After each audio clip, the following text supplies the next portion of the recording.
माझं नाव सुनील वाघ, औरंगाबाद महाराष्ट्रातून आहे मित्रांनो.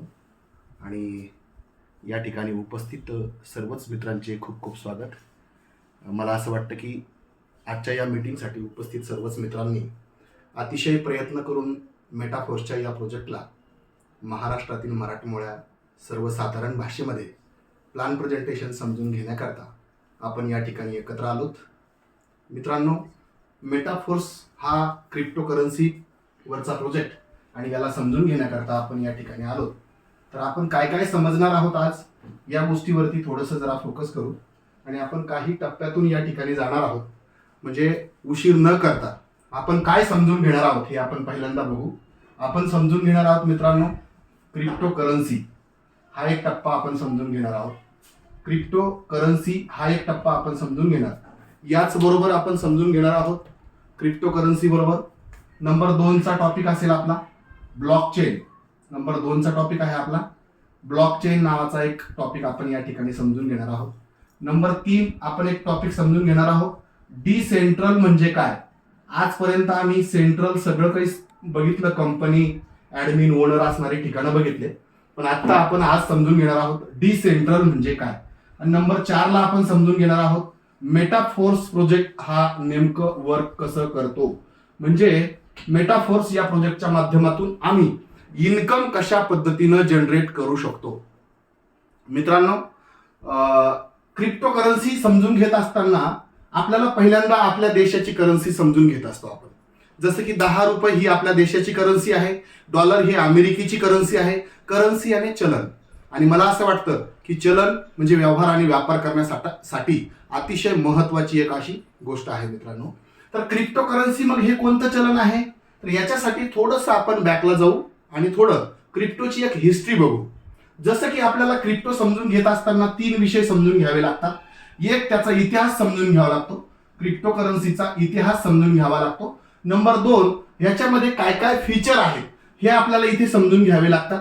आणि नंबर 3 ह्याच्यामध्ये खरंच भविष्यामध्ये आपल्याला याचं भविष्य आहे का, म्हणजे फ्युचर आहे का याच्यासोबत, ही गोष्ट समजून घ्यावी लागते.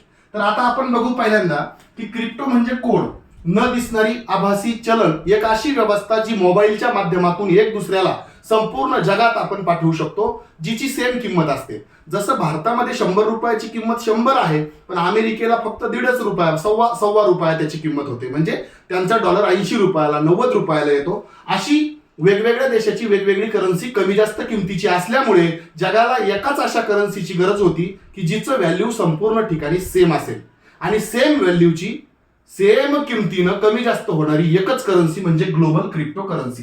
तर आता या क्रिप्टो करन्सीचा इतिहास काय आहे. एक काळ होता की ज्या ठिकाणी करन्सी वापरल्या जात नव्हती, तर वस्तू देऊन आपण वस्तू घ्यायचो. बघा, वस्तू देऊन म्हणजे याला आपण वस्तू विनिमय पद्धत म्हणतो.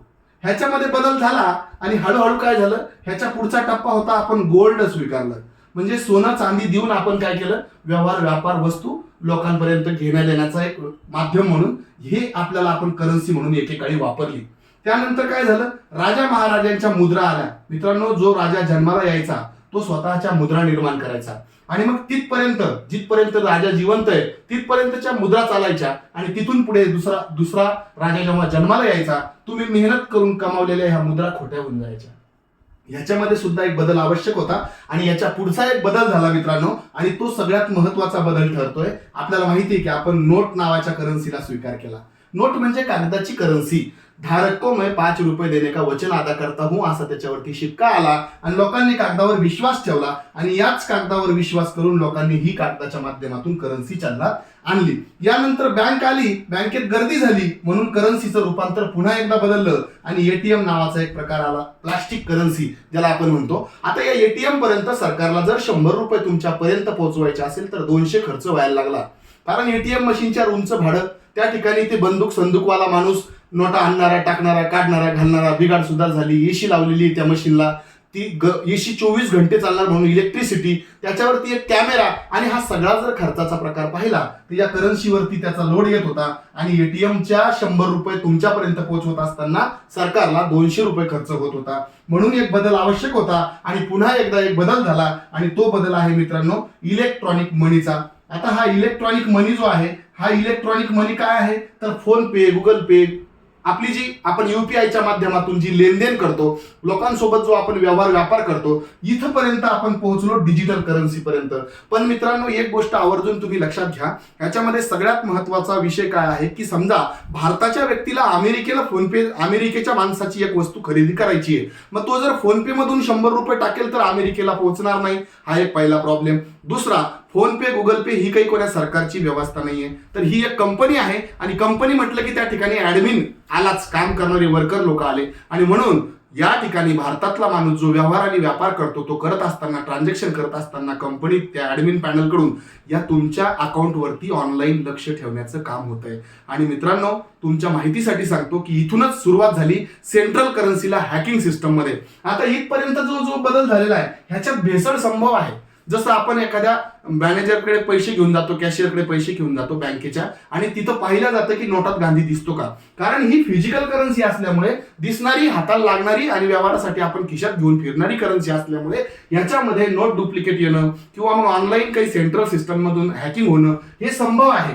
आणि देशाच्या स्तरावर नव्हे तर जगाच्या स्तरावर ग्लोबल करन्सीच्या माध्यमातून एक दुसऱ्याला जगभरात सेम किमतीच्या एकाच करन्सीतून व्यवहार करण्याकरता सगळ्यात सदृढ करन्सी, 21व्या शतकातलं सगळ्यात मोठं चलन म्हणून क्रिप्टो करन्सीचा जन्म झाला. आता हा झाला कधी, तर 2000 जवळपास 9ला हा क्रिप्टो करन्सीचा जन्म झाला. आणि मदर करन्सी म्हणून पहिली करन्सी या जगात आली, त्या करन्सीचं नाव आहे बिटकॉइन. आणि या बिटकॉइनना जसा तिचा जन्म झाला, जवळपास 50 पैशापासून त्याची सुरुवात झाली आणि आज मागच्या वर्षी 55 लाखाला हा कॉइन जाऊन आला आणि आजच्या डेटला हा 13 लाखावर ट्रेड करतो. म्हणजे 50 पैशाचा एक कॉइन जर तुमच्या आयुष्यामध्ये 13 लाख रुपयापर्यंतची किंमत आजच्या डेटला, म्हणजे तुम्ही जर गुगलला गेलात आणि विचारलं बिटकॉइनची आजची किंमत, तर ते तुम्हाला व्हॉइस मध्ये पण सांगल आणि प्रॅक्टिकली दाखवून पण देईल की आजची किंमत किती आहे. एवढी डिमांड याची तयार झाली. मला सांगा, गेल्या 10-12 वर्षामध्ये 13 लाखाला 50 पैशाची करन्सी जाते आणि आमच्या 100 रुपयाची 100च रुपये किंमत राहते, पण महागाई मात्र वाढत जाते. पेट्रोल 36 रुपयाला होतं 2009-08च्या दरम्यान आणि आज ते 116 रुपयावर जातं. म्हणजे महागाई वाढली पण चलनाची किंमत तीच आहे. आणि हेच एक मोठं कारण आहे की लोकांनी क्रिप्टोमध्ये गुंतवणूक करून कमवण्याची सुरुवात केली. आता याचे ऍडव्हान्टेज काय आहे, तर याचे 2-3 प्रकारचे तुम्हाला मी ऍडव्हान्टेज सांगतो. यातलं पहिलं ऍडव्हान्टेज आहे की ग्लोबल मनी आहे. दुसरा ऍडव्हान्टेज आहे अकाउंट प्रायव्हेट करता येतं. तिसरा ऍडव्हान्टेज आहे की 12 शब्दाचा हाय सिक्युरिटी पासवर्ड जर आपण जपून ठेवला तर दुसऱ्या पिढीला सुद्धा तेच अकाउंट आपल्याला कंटिन्यू वापरता येतं. चौथा ऍडव्हान्टेज काय आहे याच्यामधलं, की आपल्याला कुणाला जर फसवायचं असेल तर क्रिप्टोच्या ट्रान्झॅक्शनमुळे आपण कुणालाही फसवू शकत नाही किंवा कोणी आपल्याला फसवू शकत नाही. ह्याच्यामध्ये ट्रान्झॅक्शन करत असताना कोणतीही थर्ड पार्टी लागत नाही. घेणारा आणि देणारा जर तयार असेल तर बीचवाले लोक याच्यामध्ये येऊ शकत नाही आणि सेफली आपण ग्लोबल लेवलवरती आपला व्यापार करू शकतो. पाठवत असताना तुम्ही करोडो रुपये पाठवा, पण अतिशय कमी पैशामध्ये, म्हणजे 2, 3, 4, 5 रुपयाच्या पीसमध्ये आपण या ठिकाणाहून लोकांना ही करन्सी जगभरात पाठवू शकतो. आणि याच एका गोष्टीमुळे ह्या करन्सीचं फ्युचर उभं राहिलं. बघा, लक्षात घ्या, आपण इतिहास बघितला, नंबर 3 आपण हे फ्युचर बघितले याचे, आणि नंबर 4 आता हे फ्युचर आपण याचे बघतोय. फ्युचर काय आहे, तर गेमिंग प्लॅटफॉर्म ही इंडस्ट्री निर्माण होते मित्रांनो. आणि गेमिंग प्लॅटफॉर्म काही एका देशाची, एका राज्याची नाहीये, संपूर्ण जगाची आहे. आणि जगाला एकच करन्सीत व्यवहार करायला आवडतो. जसं आता फेसबुकनं मेटालिन नावाची एक व्यवस्था, मेटालिन स्वतःचं नाव ठेवलं झुकेरबर्गनं, आणि मेटावर्स नावाची एक दुनिया, याच्यावरती गुगल, मायक्रोसॉफ्ट आणि फेसबुक सारख्या कंपन्या ज्या आहेत त्या काम करतायत. आणि यांचं एकच म्हणणं आहे की कोणत्याही एका देशाकडून त्या देशाच्या करन्सीत पैशाचा स्वीकार करायचा नाही, तर आम्हाला ग्लोबल मनीचा स्वीकार करायचा. हे फ्युचर आहे मित्रांनो. आपल्याला कोरोना सारख्या काळामध्ये काही लोकांनी बाहेरच्या देशातल्या मदत केली, आणि ही जी मदत केली तर ही मदत आपल्याला कुठल्याही एका देशाच्या करन्सीत केलेली नाहीये, तर आपल्याला क्रिप्टो करन्सीमध्ये मदत केली. म्हणजे पूर्ण फ्युचर जे आहे आता, तर हे क्रिप्टोवर अवलंबून आहे. म्हणून आपण सध्याच्या काळामध्ये सिक्युअर आणि जबरदस्त करन्सी म्हणून क्रिप्टो करन्सीवरती स्टडी करतोय. क्रिप्टो म्हणजे कोड न दिसणारे एक आभासी चलन. आता ह्या गोष्टीचा इतकं सिक्युअरली आपण का सांगू शकतो, तर याचं कारण एकच आहे की हे ब्लॉकचेनवर चालतं, म्हणून याच्यामध्ये एडिट, अपडेट, रिमूव्ह आणि हॅक करण्याची जी संभावना आहे, म्हणजे एक अकाउंट जर बनलं तर ते हजारो डिव्हाइसमध्ये, ज्या ज्या ठिकाणी मोबाईल, कम्प्युटर, सॉफ्टवेअर, ज्या ठिकाणी इंटरनेट, सॅटेलाइट डाटा उपलब्ध आहे, अशा प्रत्येक ठिकाणी तुमच्या अकाउंटचं एक रेकॉर्ड बनतं. ते अकाउंटचं रेकॉर्ड जे आहे ना, ते डिसेंट्रल बनतं. म्हणजे काय, समजा हे आहे तुम्ही आणि तुमचं एक अकाउंट बनलं. आता एखाद्या कंपनीत जर हे बनलं असतं तर या माणसाच्या, म्हणजे ही कंपनीचा ओनर आहे आणि हे अकाउंट याच्या अखत्यारीत म्हणजे कंट्रोलमध्ये चालतं. हे पण यांच्या अकाउंट कंट्रोलमध्ये चालतं, हे पण यांच्या कंट्रोलमध्ये चालतं. याला म्हणायचं सेंट्रल अकाउंट. जसं की एक कंपनी आहे आणि कंपनीला कोणतरी ऍडमिन ओनर आहे आणि तो या सगळ्या अकाउंटला कंट्रोल करतो. असं ब्लॉकचेनवर असणारं अकाउंट बनत नाही. तर ब्लॉकचेनवर जाणारी एखादी गोष्ट ही सिद्धांतावर चालते. जसं गुरुत्वाकर्षणाच्या सिद्धांतामुळे झाडाचं फळ खाली पडतं. तर खाली का पडतं? तुम्ही जर म्हणले पडत नाही ते वर जाणार नाही, कारण तो सिद्धांत आहे आणि सिद्धांत कधी बदलता येत नाही. आणि ब्लॉकचेनवर जाणारी एखादं अकाउंट आपण जर क्रिएट केलं, एखादं ट्रान्झॅक्शन क्रिएट केलं, तर ते ट्रान्झॅक्शन बंद करता येत नाही, काढून टाकता येत नाही, एडिट करता येत नाही, डिलीट करता येत नाही, रिमूव्ह करता येत नाही, हॅक करता येत नाही. म्हणून ज्या ज्या लोकांनी क्रिप्टोचे अकाउंट आपल्या ब्लॉकचेन नावाच्या टेक्नॉलॉजीच्या माध्यमातून बनवले, त्यांचे अकाउंट हॅक करणं, डिलीट करणं, बंद करणं, काढून टाकणं, रिलीज करणं हे शक्य होत नाही. म्हणून हे इथं ब्लॉकचेनवर चालणारे प्लान हे डिसेंट्रल प्लान असतात. जसं मी तुम्हाला सांगितलं की आता हे सेंट्रल समजा तुम्ही, कारण हे कुणाच्या तरी ताब्यात आहे. पण डिसेंट्रल म्हणजे पब्लिक त्याचा मालक आहे. पब्लिक हे सगळे पब्लिक त्याचा मालक आहे. आणि ज्या ठिकाणी इंटरनेटच्या माध्यमातून मोबाईल डिव्हाइस जे काही इंटरनेटचं जाळं आहे त्याच्या माध्यमातून ही ब्लॉकचेनवर डिसेंट्रल बनून जातो तो प्लान. म्हणजे तुम्ही जर क्रिप्टोमध्ये व्यवहार केला तर तो व्यवहार कुणालाही जगातल्या पाहता येतो. कोणतंही ट्रान्झॅक्शन कधी पण पाहता येतं. त्याला एडिट डिलीट ऑप्शन नसतं. तर ते डिसेंट्रल आहेत. आता आपल्याला काय पाहायचंय? आपण मेटाफोर्समध्ये क्रिप्टोकरन्सीत वर्क कसं करतो, आपण मेटाफोर्समध्ये आपला जो प्लॅन आहे तो ब्लॉकचेनवर कसा चालतो, ब्लॉकचेनवर आहे त्याच्यामुळे तो सिक्युअर आहे. आणि आपला प्रोजेक्ट जो आहे तो 100% डिसेंट्रल प्रोजेक्ट असल्यामुळे मेटाफोर्स हा जगातला सगळ्यात मोठा प्लॅटफॉर्म बनलाय पैसे कमवून अर्निंग करून देण्याच्या सर्वसामान्य माणसाला. म्हणून मित्रांनो 4 महिन्याच्या कालावधीमध्ये या ठिकाणी 8 ते 8.25 लोकांनी स्वतःचे अकाउंट बनवले. आणि हे सगळे अकाउंट बनवून जवळपास लाखो लोक असे आहे, यातले 1 ते 1.5 लाख लोक आहेत ज्यांनी करोडो रुपयाची प्रॉपर्टी सुद्धा या ठिकाणी मिळवली फक्त आणि फक्त मेटाफोर्सच्या या प्रोजेक्टच्या माध्यमातून. मग आता आपण काय बघू?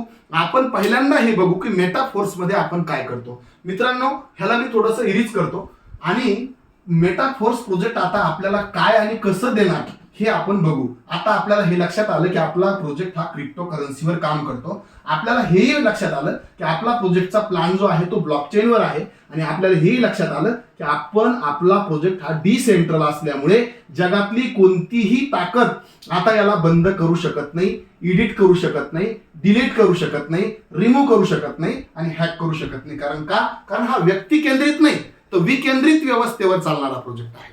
म्हणजे याला ना कोणतं सरकार, ना व्यक्ती, ना संस्था कुणीही कंट्रोल करत नाही. मित्रांनो क्रिप्टोमध्ये लोक कमी जास्त रेट होतो म्हणून ट्रेडिंग करतात. एक पार्ट असतो याच्यातला ट्रेडिंग करणे. आणि ट्रेडिंगला रिस्क आहे मित्रांनो, ही गोष्ट लक्षात घ्यायची आहे. तर आपला प्रोजेक्ट ट्रेडिंगचा नाही. ही ट्रेडिंग जे आहे ना ह्याचं मार्केट कमी होतं, जास्त होतं आणि याच्यात बऱ्याच रिस्क आहे. आता बरेचसे लोक क्रिप्टो करन्सीमध्ये आताच्या ज्या न्यूज प्रमाणे जर तुम्ही बघितलं तर ते कोसळलं म्हणल्यानंतर हे मायनस झालेले आहे. तर हे काम आपलं नाहीये ट्रेडिंग करणे. नंबर 2चं काम आहे याच्यामध्ये होल्डिंग करणे. होल्डिंग नावाचा एक प्रकार असतो याच्यामध्ये. होल्डिंग काय असतो की एखादी क्रिप्टो करन्सी आता आपण घेऊन ठेवली आणि ती 2, 4, 5, 10 वर्षानं, 20 वर्षानं, 15 वर्षानं महागाई, जसं बिटकॉइन 2008 ते आजपर्यंत 13 लाखावर गेला जो 50 पैशाचा होता, अशी काही करन्सी घेऊन ठेवणं आणि त्याचं भविष्यामध्ये आपल्या महागाईसोबत त्याची इन्व्हेस्टमेंट आपल्याला वाढत राहते. नंबर 3 आहे इथं कम्युनिटीला बिल्ड करणे. आता कम्युनिटीला बिल्ड करणे हा जो प्रकार आहे मित्रांनो, कम्युनिटी बिल्ड करणे हा सगळ्यात मुख्य प्रकार आहे. ह्याच्यामधून आपल्याला रेफरन्स इन्कम जनरेट होतो. आता होल्डिंग हा आपल्याकडे एसएफसी कॉइनचा होतो. एसएफसी याने स्टेबल फोर्स कॉइन. आता होल्डिंग करताना कोणता कॉइन होल्ड केला पाहिजे? 21,750 कॉइन मार्केटमध्ये आहे ब्लॉकचेन वरती. मग त्याच्यातले कोणते कॉइन आपण होल्ड करायचे? ज्या कॉइनला स्वतःचा समाज आहे, स्वतःचा समुदाय आहे. समाज म्हणजे धार्मिक लेवलला याला बघू नका. तर ज्या कॉइन, स्वतःचा कॉइन आणि स्वतःची कम्युनिटी वाढवण्याची व्यवस्था ज्या करन्सीच्या सिस्टीमकडे आहे, ज्या व्यक्तीकडे आहे त्याच्यासोबत काम करणे. आता आपल्याकडे 40 लाख लोकांची मेटाफोर्स या कम्युनिटी आहे आणि ही 40 लाख लोकांची जी कम्युनिटी आहे याच्या बेसवरच आपल्या कॉइनचा जो डिमांड आहे तो मागणी जास्त होते आणि म्हणून 7 लाख लोकांनी या ठिकाणी अकाउंट ओपन केले. मित्रांनो एक गोष्ट लक्षात ठेवा, 2 इन्कम या ठिकाणी जनरेट होतात. पहिला आपल्याला पॅसिव्ह इन्कम, आपण होल्डिंग करतो म्हणून या ठिकाणी एसएफसी वरती पॅसिव्ह इन्कम आपल्याला जनरेट होतो. आणि कम्युनिटी वाढवतो आपण. जसं समजा एकीकडे आपली ही कम्युनिटी वाढवते, जेवढी तुमची कम्युनिटी वाढणार तिकडे तुमचा एसएफसीचा डिमांड वाढणार, म्हणजे या कॉईनचा डिमांड वाढणार. जेवढी तुमची कम्युनिटी वाढणार या कॉईनची डिमांड वाढणार. जेवढी तुमची कम्युनिटी वाढणार या कॉईनची पुन्हा डिमांड वाढणार. जेवढी तुमची कम्युनिटी वाढणार या कॉईनची पुन्हा डिमांड वाढणार. मला तुम्हाला सांगायचं तात्पर्य आहे की क्रिप्टो करन्सीचं मार्केट कोणत्या व्यक्तीच्या, संस्थेच्या, सरकारच्या हातात नसतं, पब्लिकच्या हातात असतं. जेवढे लोक याला बाय करतात तेवढं ते पंप होतं आणि वाढतं, लक्षात घ्या. आणि जेवढे लोक याला सेल करतात तेवढं त्याचं मार्केट कमी होतं. सांगायचं मला एवढंच आहे की कम्युनिटी वाढली तर आपल्याला एक इन्कम येतो, जो मी तुम्हाला रेफर केलं तर मला एक इन्कम येतो, हा आहे ऍक्टिव्ह इन्कम. आणि या ठिकाणी जे आपल्याकडे कॉईन आहे हे डिमांडेड कॉईन, भविष्यात चालणारे सगळे प्रोजेक्ट या एसएफसी वर चालतात, म्हणून इथं आपण पॅसिव्ह इन्कम जनरेट करू शकतो. ही खूप मोठी संधी आणि खूप मोठी अपॉर्च्युनिटी आपल्या समोर येऊन बसलेली आहे.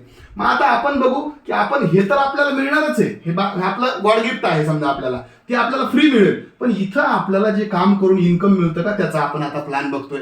आणि तो प्लॅन कसा आहे, त्याला एक मॅट्रिक्स आहे. पण या मॅट्रिक्सला तुम्ही नेटवर्क मार्केटिंगचं मॅट्रिक्स समजू नये, याला MLM इंडस्ट्रीचं मॅट्रिक्स समजू नये, याला तुम्ही कुठल्याही प्रोडक्ट बेस्ड सिस्टीमचं मॅट्रिक्स समजू नये.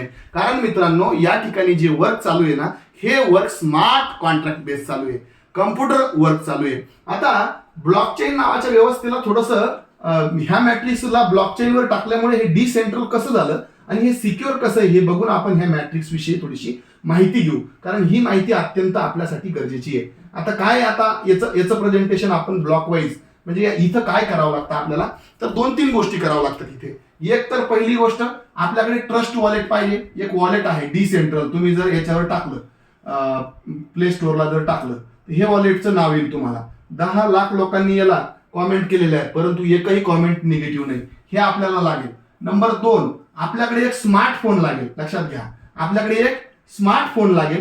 आणि नंबर 3, हा स्मार्टफोन आपल्याकडे आहे, तर नंबर 3 आपली या ठिकाणी गुंतवणूक लागेल. गुंतवणूक म्हणजे आपल्याला जेवढ्या, अगदी 500 रुपयापासून आपण गुंतवणूक करू शकतो, तर पुढे अनलिमिटेड 32-35 लाखापर्यंत आपण करू शकतो. म्हणजे थोडीशी सुरुवात करायला गुंतवणूक पण लागेल आपल्याला. आणि नंबर 4, आपल्याला एक गोष्ट लागेल की तुमची ह्याला शिकण्याची तयारी लागेल, लक्षात घ्या, शिकण्याची तयारी. ह्या जर 4 गोष्टी तुमच्याकडे असेल, शिकण्याची तयारी, तर तुम्ही या ठिकाणी 100% सक्सेस होता.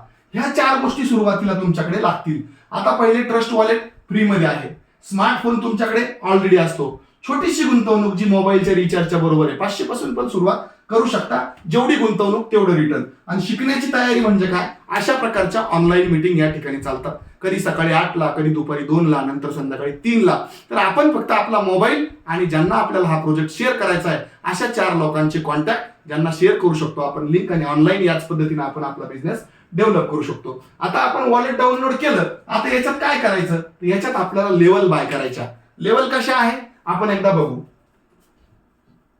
मित्रांनो हा इतका सिक्युअर प्रोग्राम आहे की याच्यामध्ये ऍडमिन बेस्ड प्रोग्राम डेव्हलप नाही झालेला. हा सगळ्यात महत्वाचं काय बघा, कम्प्युटर ब्लॉकचेनला समजून घेण्याकरता एक विषय मी नेहमी सांगतो, ब्लॉकचेन टेक्नॉलॉजी म्हणजे काय, एक कम्प्युटर प्रोग्राम आहे हा. आता समजा हे कम्प्युटर आहे तुमचं, या कम्प्युटरमध्ये 2 प्रकारचे प्रोग्राम असतात.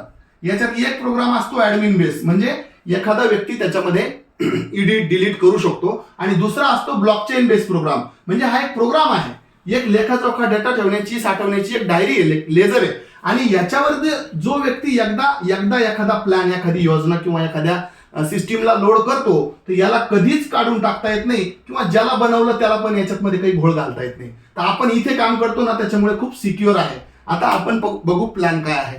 तर आपल्या मोबाईलमध्ये आपल्याला काय करायचं आहे, ट्रस्ट वॉलेट डाउनलोड करायचं आहे. ट्रस्ट वॉलेट जसंही डाउनलोड करतो आपण, तसं त्या ठिकाणी आपल्याला लेवल बाय करण्याकरता आपल्याकडे जेवढी काही इन्व्हेस्टमेंट आहे ती एक इन्व्हेस्टमेंट आपण त्या ठिकाणी करू. ब्लॉक आहे मित्रांनो, या ठिकाणी समजा आता 12 ब्लॉक आहे, लेवल आहे, हे लेवल आहे, प्रत्येकाची एक लेवल आहे. असं समजू आपण की या ठिकाणी आपण काही लेवल बाय केलाय, आपण फक्त 4 लेवल बाय केलाय. 4 लेवल जर बाय केले आपण, तर इथे आपला पहिली लेवल आहे $5, दुसरी लेवल आहे याच्यापेक्षा डबल $10, तिसरी लेवल आहे याच्यात मध्ये $20, आणि चौथी लेवल आहे याच्यामध्ये $40. मित्रांनो ह्या लेवलला 2 स्ट्रक्चर आहे. 2 स्ट्रक्चर मध्ये पहिलं स्ट्रक्चर आहे S6चं. S6चं स्ट्रक्चर कसं आहे बघा, S6 याचा अर्थ होतो स्लॉट 6 लोकांचा. हे असं स्ट्रक्चर आहे. आता हे दिसायला तुम्हाला नेटवर्क मार्केटिंग सारखं दिसेल, परंतु हे ते नाही. ह्या रेषा फक्त समजण्याकरता मारल्या, नाही ते हे फक्त गोल गोल गोल गोल असं स्ट्रक्चर आहे. दुसरं पण आहे 6 लोकांचं. आता बघा मित्रांनो, एक गोष्ट लक्षात ठेवा, चहाचं दुकान टाकलं तरी लोक प्यायला आले पाहिजे, हॉस्पिटल टाकलं तरी पेशंट म्हणून चेक करायला आले पाहिजे, शाळा टाकली तरी पोरं शाळेत शिकायला आले पाहिजे. लोकांची गरज तर प्रत्येक ठिकाणी आहे. तसं या व्यवसायाला पण लोकांवर डिपेंड व्यवसाय. जगामध्ये असा एकही व्यवसाय नाही की जिथं लोक लागत नाही. इथे पण लोक लागतात. 6 लोकांचं सायकल आहे. जे 6 लोक इथं येतात तेच 6 लोक इथंच येतात, म्हणजे या लेवलसाठी. तिसरं आहे S3चं, म्हणजे 3 लोकांच्या स्ट्रक्चर आहे. S3 असे 2 प्रकारचे स्ट्रक्चर या ठिकाणी काम करतायत. तुम्ही बघताय S6 आणि S3. याच्यामध्ये एक S3 म्हणजे 3 लोक ज्या ज्या ठिकाणी असतील त्या ठिकाणी आपल्या वर्किंगना पैसा येतो, आणि ज्या ठिकाणी 6 लोक असतील या ठिकाणी नॉन वर्किंग सुद्धा इन्कम म्हणजे कम्युनिटीच्या वर्किंगचा पण आपल्याला पैसा येतो. आता हे S6 आहे, हा पण S6 आहे, हा S3 आहे. किती लेवल आहे? Level number 1, level number 2, level number 3, level number 4. एक गोष्ट लक्षात ठेवा, याच्यामध्ये 6 लोक लागतात आपल्याला फक्त. किती लोक? आणि 6 लोक जर आले, त्यांनी एकाने जर एक लेवल घेतली 5ची, तर आपल्याकडे जर 5ची लेवल असेल तर 5 मध्ये पैसा येतो. एखाद्याने जर 5ची 10ची घेतली, तर तुमच्याकडे जर 10ची लेवल असेल तर 10चे डॉलरना 10 मध्ये पैसा येतो. एखाद्याने जर 20ची लेवल घेतली तर 20च्या लेवलमध्ये $20 पैसा येतो. म्हणजे $20 कधीच $5च्या लेवलमध्ये येत नाही, $5 कधीच इकडे येत नाही. अर्थ सरळ आहे की तुम्ही जर समजा $40 कमवायचे असेल तर तुमच्याकडे ही लेवल $40ची असणं आवश्यक आहे. असं समजा की आपल्याकडे ही लोक आले, 1 आला, 2 आला, 3 आला, 4 आला आणि 5 आणि 6 असे 6 लोक आपल्याकडे आले. 100% डिस्ट्रीब्युशन आहे. 100% डिस्ट्रीब्युशन आहे. आणि 100% डिस्ट्रीब्युशन जर असेल तर आपल्याला या ठिकाणी 100% पैसे मिळवण्याची संधी आहे. मग आता कोणी इथं बघा, पहिला माणूस आला आणि त्यांनी 5, 10, 20 आणि 40 याने $75. किती? $75 म्हणजे जवळपास ही रक्कम किती होते? जर 90चा जर रेट लावला तुम्ही आता तर 6,700 ते काही रुपये होतात. 6,700च्या दरम्यान इन्व्हेस्टमेंट केली आणि इथं तुम्ही 4 लेवल बाय केल्या. आता पहिल्या लेवलमध्ये ज्या वेळेला $75 टाकणारा माणूस येतो तर याचे काही नियम आहे. S6चा नियम आहे की पहिला आणि दुसरा सिरियल नंबर ना 1, 2, 3, 4, 5 आणि 6 पहिला आणि दुसरा व्यक्ती आपल्याला इन्कम देत नाही. इथे पण शेवटचा पण आपल्याला इन्कम देत नाही. पहिला आणि दुसरा देत नाही. आपल्याला इन्कम कुठे येतो? जर तिसरा, चौथा आणि 5वा किती देणार इन्कम इथे? या तिसऱ्याला 5, इथे 5 आणि इथे 5 म्हणजे 3 वेळेस इन्कम येईल. आपण लावले लेवल नंबर 1 मध्ये $5, 5, 5, 5 तीनदा येणार आपल्याला. हे बघा, आपल्या इन्कमची जी जागा आहे त्याला थोडस चेक्स करून ठेवतो. आता तसंच इथे पण आपल्या इन्कमच्या जागेला चेक स्क्वेअर करून ठेवतो. आपल्या इन्कमच्या जागेला इथे पण, इथे 2, S3 मध्ये 2 लोक आपल्याला इन्कम देतात आणि S6 मध्ये आपल्याला 3 लोक इन्कम देतात. तर सरळ सरळ अर्थ समजून घ्यायचा की ज्या ठिकाणी 6 लोक आहे त्या ठिकाणी 3 इन्कम आपल्याला येतात, आणि ज्या ठिकाणी 2 लोक या लेवलमध्ये आहे, 3 लोक या लेवलमध्ये आहे, तिथे आपल्याला 2 इन्कम येतात. मग आता बघू आपण, पहिला व्यक्ती आला त्याने 5च्या लेवलला तो इथं दिसणार तुमच्या मोबाईलमध्ये. आता समजा तुम्ही इथं तुम्ही आहे, तुम्ही अपडेट केलेली ही लेवल, 5ची लेवल अपडेट झाली. आता 5ची लेवल जशी अपडेट झाली तसं 5च्या लेवलमध्ये $5 कुणाला तरी जाणार, कारण ही जागा तुमच्या इन्कमची नाहीये. तुमच्या इन्कमची नाही ही जागा, तुमच्या इन्कमची नाही. मग ही जागा कुणाला जाणार? कुणाला जाऊ, आपल्याला त्याच्याशी घेणं नाही. इथून आपल्याला $5 नाही मिळाले, इथे लिहिलं आपण, मिळाले नाही. नंतर ही आहे 10ची, इथं तो येतो. याचा अर्थ इथे पण ही जागा आपल्या इन्कमची नाही. मग ही कोणाला जाणार? तर ही पण आपल्याला नाही मिळाले. नंतर इथं $20 आले, कारण हा पहिली जागा आपली इन्कमची. हे बघा, 100% $20 आपल्याला आले, बरोबर. 40च्या लेवलमध्ये बघा, $75 पूर्ण वाटप झाली. $5 इथं कोणाला तरी गेले, $10 इथं कोणाला तरी गेले, $20 इथं तुम्हाला आले आणि इथून $40 गेले. याचा अर्थ इथे पण तुम्हाला मिळाले नाही. मग तुम्हाला किती मिळाले? फक्त पहिल्या व्यक्तीकडून फक्त $20. याने जवळपास 90चा जर आजचा डॉलरचा रेट लावला तर ₹1700 जवळजवळ आपल्याला इन्कम येतो. पहा, ₹1700 जवळ एका माणसाकडून ₹1700 आले. आता दुसरा व्यक्ती $75 ज्या वेळेला टाकतो याच्यामध्ये आणि लेवल बाय करतो 4, त्याचे पण $75 जे आहे ना ते कम्युनिटीमध्ये वाटले जातात रेफरल इन्कम घेण्याकरता. मित्रांनो, ह्याचे पण आपल्याला या ठिकाणी येतो $5 मिळत नाही, या ठिकाणी येतो इथे पण 10 मिळत नाही, आणि या ठिकाणी येतो तरी सुद्धा आपल्याला $20 पुन्हा येतात. याचा अर्थ सरळ आहे की आपल्याला $40 इथे येतो तर इथे पण येत नाही. आता 5-10 मिनिटात प्लॅनचा टाइम इथं मित्रांनो संपणार आहे. तर क्लोजिंग होईल आपली याच्यामध्ये. आपण बघतोय की आपल्याला किती डॉलर या ठिकाणी येतात. दुसऱ्या व्यक्तीकडून आपल्याला 20 आले. तिसऱ्या व्यक्तीकडून किती आले? तिसऱ्या व्यक्तीला हा इन्कमची जागा आहे आपली. इन्कमची जागा असल्यामुळे काय झालं? इन्कमची जागा असल्यामुळे इथे आपल्याला $5 आले. बघा इथे $10 आले. इथे रिसायकल झाला, डॉलर नाही आले पण कॉईन आले इथे आपल्याला SFC 20. हा रिसायकल झाला म्हणजे पुढचे आपल्याला इन्कम द्यायला तयार. इथून $40 आले आपल्याला, इथं नाही आले, इथे $40 आले आपल्याला. याचा अर्थ काय आहे की आपल्याला जवळपास $55 इन्कम आला. टोटल जर $55 आपल्याला इन्कम आला तर जवळपास हा 5,000 काही रुपये आपल्याला इन्कम या ठिकाणी येतो. या ठिकाणी 1700, या ठिकाणी 5,000च्या जवळपास इन्कम. आता चौथ्या माणसाचं 100% पेमेंट आपल्यालाच येतं. बघा इथे येतो $5, इथे येतो $10 आपल्यालाच मिळतात, आणि इथे येतो हे 20 आपल्यालाच मिळतात, आणि इथे जेव्हा चौथी लेवल बाय करतो $40. म्हणजे टोटलच्या टोटल $6,000 इन्कम, $6,500 इन्कम म्हणजे $75 इन्कम आपण गुणिले 90 लावा तर तुम्हाला लक्षात येईल की 6,500च्या जवळपास हा एक अमाऊंट आपल्याला येतो. आणि 5व्या लेवलला सुद्धा सेम, म्हणजे 5 इथे, हे 10 पण इथे, हे 20 इथे, आणि इथे $40 इन्कम. म्हणजे जवळजवळ आपल्याला पुन्हा एकदा 6,500ची एक इन्कम आपल्याला मित्रांनो येते. याचा सरळ अर्थ काय? लावले आपण 5, आले आपल्याला 15, लावले आपण 10, आले आपल्याला 30, लावले आपण 20, आले आपल्याला 80, लावले आपण 40, आले आपल्याला जवळपास 120. म्हणजे काय? आपण लावताना डॉलरची संख्या खूप 75 कमी लावली, पण जवळजवळ आपल्याकडे 225च्या दरम्यान जवळपास संख्या डॉलरची झालेली आहे. तर मित्रांनो धन्यवाद. या ठिकाणी आपण हा प्रोजेक्ट ऐकला. मला असं वाटतं की एखाद्या माणसाला फक्त 6,500 रुपये लावून जर 22,000 रुपये येत असेल तर नक्कीच त्यांनी या गोष्टीवरती विचार केला पाहिजे. 22,000 एका सेकंदात लावा, 6ची सायकल कंप्लीट करा, 22,000 लगेच येतील. तुम्हाला वाटलं एका दिवसात लावा, एका दिवसात 22 येतील. तुम्हाला वाटलं एका महिन्यात लावा, पार्ट टाइम एका महिन्यात 22,000 रुपये येतील. एवढ्या कमी अमाऊंटनं सुरुवात करून डेव्हलप करणारा स्वतःला कोणताही बिझनेस नाही. या ठिकाणी मी स्वतः प्रूफ आहे याचा. 83 लाख रुपये 4 महिन्यामध्ये मी कमवलेले. तुम्ही माझा अकाउंट चेक करू शकता तुमच्या मोबाईलमध्ये. तर माझी रिक्वेस्ट आहे तुम्हाला की पर्सनली हा प्लॅन भलेही तुम्हाला पहिल्याच दिवशी इतका समजला नाही, काही हरकत नाही. संध्याकाळी 8 वाजेला रोज हिंदीमध्ये हा प्लॅन चालतो. तुम्ही परत एकदा याच लिंकनं या प्लॅनला समजून घेऊ शकता. धन्यवाद. आपण या ठिकाणी थांबू मित्रांनो, कारण आपली 45 मिनिटचीच ही मीटिंग होती. हे जे पॅकेज आहे या पॅकेजला आपण कंप्लीट बंद होण्यापूर्वीच आपण इथे थांबू. थँक्यू. धन्यवाद. मी सुनील वाघ.